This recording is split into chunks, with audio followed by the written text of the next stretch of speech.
front of me is Samsung Galaxy Z Flip 7 FE, and today I would like to show you how you can add photos to text message.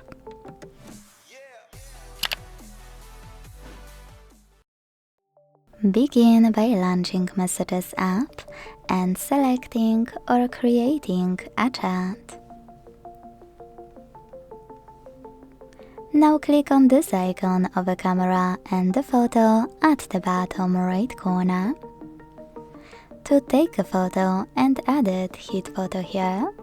Adjust all of those options however you want to, like switching your camera.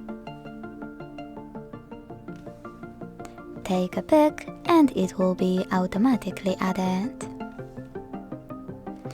If you want to pick already existing photo, click on it here.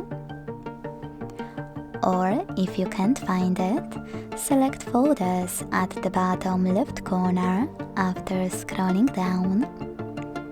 Click on all of your photos here. Tap on Done at the bottom right corner and select Done again, or simply swipe up. Thanks so much for watching. If you enjoyed this video, leave a like, comment and subscribe. Bye!